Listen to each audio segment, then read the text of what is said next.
le prince Louis est intervenu pour remonter le moral dans les jours qui ont précédé le couronnement, lorsque le roi Charles et la reine Camilla ont répété la cérémonie lors de séances longues et stressantes.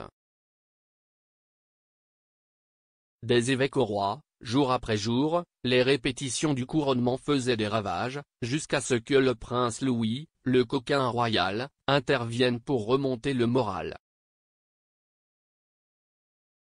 Une source bien placée a déclaré qu'après des heures passées assis sur des bancs durs, les évêques ont gonflé leur ligne et le texte du couronnement de la reine Elisabeth en 1953 a été utilisé à la place d'une version mise à jour. Même le roi Charles, normalement jovial, avait l'air usé et maussade, assis sur son trône à l'abbaye de Westminster. Mais ensuite, il a repéré son petit-fils, le prince Louis, debout à côté de lui, ce qui a remonté le moral de tout le monde de la même manière que l'enfant de 5 ans a fait la joie de millions de téléspectateurs le jour du couronnement.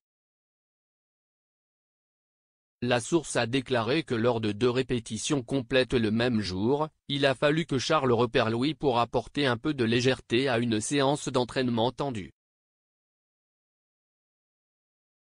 Il a déclaré, « Ce fut une longue journée et tout le monde commençait à être un peu fatigué et stressé. Même le roi commençait à avoir l'air un peu usé.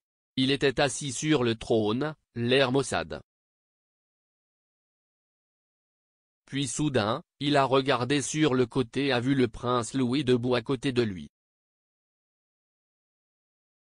Ses yeux se sont illuminés et il a dit, « Bonjour, Louis. Je ne t'avais pas vu. » On pouvait voir à quel point il adorait le petit garçon. Il passa un bras autour de lui et commença à lui montrer tous les insignes. Il lui a tout expliqué et a souligné les différents joyaux. Dans cet instantané, les deux semblaient complètement ravis. C'était agréable à regarder. Louis est devenu connu pour divertir les fans royaux avec ses réactions animées lors d'occasions royales.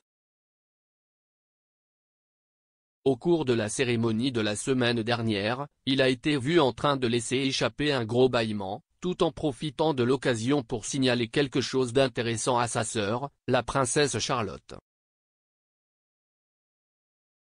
Il bâilla de nouveau peu de temps après le couronnement du roi. La princesse de Galles a également été vue se pencher pour parler à son plus jeune fils avant de quitter brièvement la cérémonie de 2 heures, mais il est revenu chanter l'hymne national à la fin du service. Louis a ensuite semblé captivé par la foule le long du centre commercial alors qu'il se rendait au palais de Buckingham en autocar, et a été vu en train de discuter avec animation avec son père alors qu'il était sur le balcon avec sa famille profitant du défilé aérien des Flèches rouges. L'année dernière, on l'a vu pousser un hurlement et claquer ses mains sur ses oreilles sur le balcon du palais de Buckingham pendant le défilé aérien du jubilé de platine alors que son gangan, la défunte reine, lui expliquait ce qui se passait. Son frère aîné, le prince George, a assumé son plus grand rôle à ce jour sur la scène mondiale la semaine dernière en portant les robes de couronnement de son grand-père sur 4 pages.